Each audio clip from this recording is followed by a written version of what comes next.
Hi friends, biryani எப்படி பண்ணுறதுன்னு பார்க்கலாமா? அதுக்கு ஒரு பாத்திரத்தில் எண்ணெய் விட்டுட்டு அதில் நெய் போட்டுட்டு ஸ்பைசி ஐட்டம்ஸ்லாம் போட்டுட்டு ஆனியன் போட்டு நல்லா வதக்கணும்.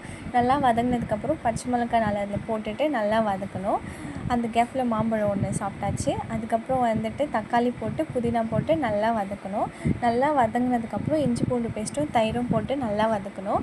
வதங்கினதுக்கப்புறம் மிளகாய்த்தூள், கரம் மசாலா, பிரியாணி மசாலாலாம் போட்டு நல்லா மிக்ஸ் பண்ணிக்கணும்.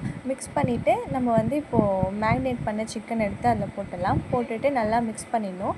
மிக்ஸ் பண்ணிவிட்டு தேவையான அளவுக்கு தண்ணி விட்டுட்டு அரிசி போட்டுடணும். அரிசி போட்டுட்டு மிக்ஸ் பண்ணிவிட்டு நம்ம பிளேட் போட்டு க்ளோஸ் பண்ணிடலாம். 10 மினிட்ஸ் கழித்து மறுபடியும் அதை வந்து மிக்ஸ் பண்ணிவிட்டு தம் போட ஸ்டார்ட் பண்ணிடணும். தம் போட்டதுக்கப்புறம் பிரியாணி ஒரு 10 நிமிஷம் கழித்து ஓப்பன் பண்ணி பார்த்தா அரோமாவும் சூப்பராக இருக்கும். நான் வந்துட்டு ஒரு பெரிய பிரியாணி பைத்தியம். உங்களுக்கும் பிரியாணி பிடிச்சிருக்கோம் இல்லை ஃபர்ஸ்ட் டிஷ்ஷாக அது இருந்துச்சுன்னா கமெண்ட் பண்ணுங்கள். Tata, bye bye.